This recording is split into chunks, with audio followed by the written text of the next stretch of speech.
Hello and welcome to our channel Tech Dwarf, where we bring you tech news, reviews and head-to-head videos. Today I'm going to be reviewing the renowned subwoofer, the SVS SB-2000. Firstly, I want to mention that I bought this subwoofer in October 2018 and I ended up sending it back. If you want to know why, please stay with me till the end. On the 19th of October 2018, I bought this subwoofer for a price of £819, which is about $1,000. I also purchased the recommended subwoofer feet to go along with this, the SVS path insulation. While quite pricey at £65, I thought I may as well give these a try. So why did I buy this subwoofer?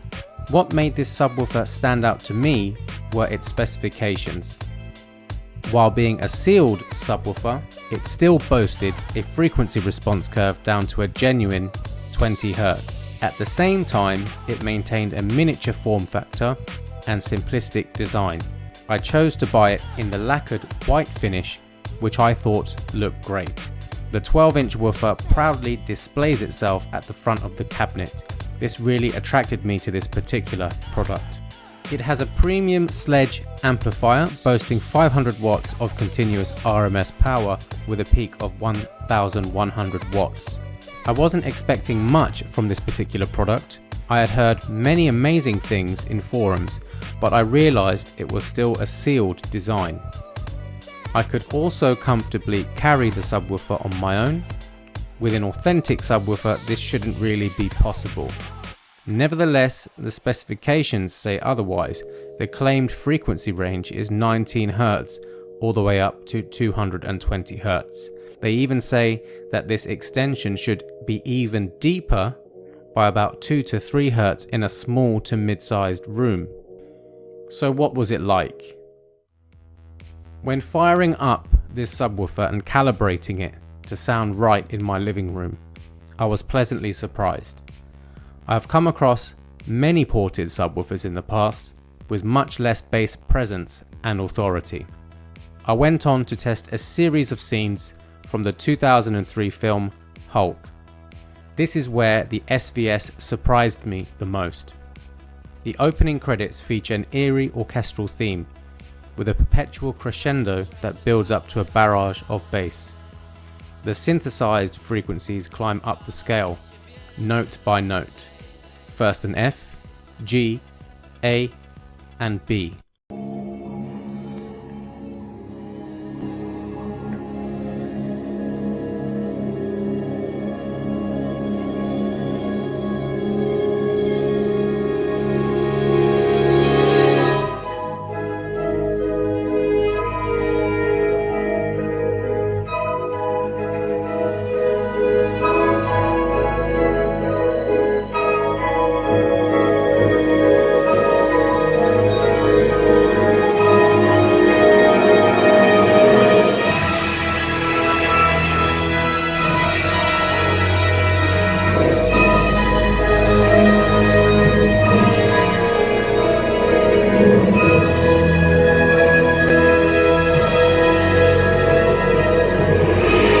Hearing this, I could really see myself as the producer in the studio, with this subwoofer sitting next to me.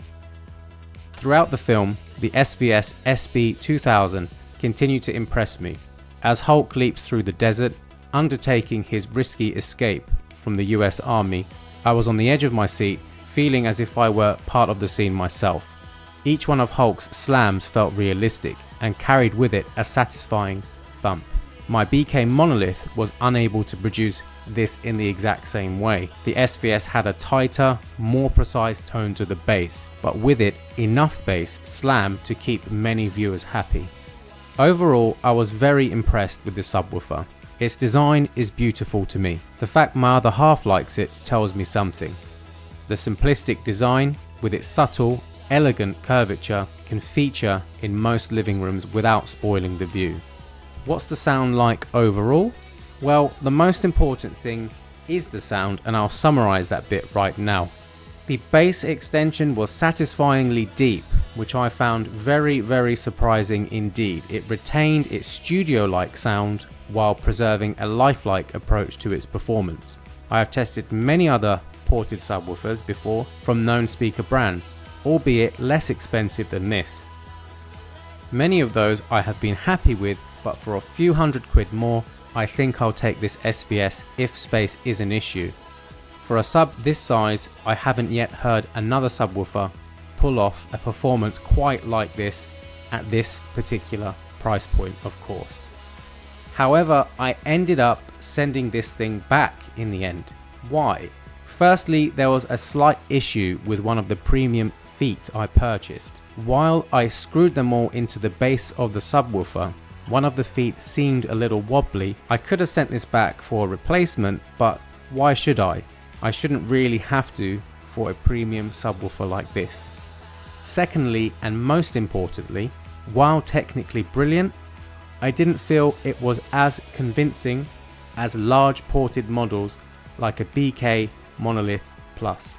The bass slam was there, but the sub-bass frequencies couldn't be felt as much. The SVS always made its presence known, and that was good, but the effortlessness of a large ported premium subwoofer isn't quite there.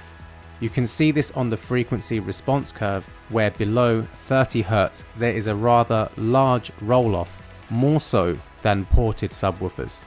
That's not to say this subwoofer is bad, but it's just a case of horses for courses.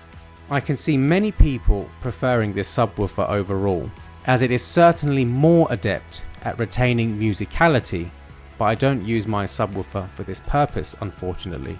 The other thing is the price. I could purchase 2 BK monoliths for just over £1,000, and with more colour choices. These feature 500 watt amplifiers in a big box ported design. While not as aesthetic as the SVS, the sound is definitely more to my taste when watching movies.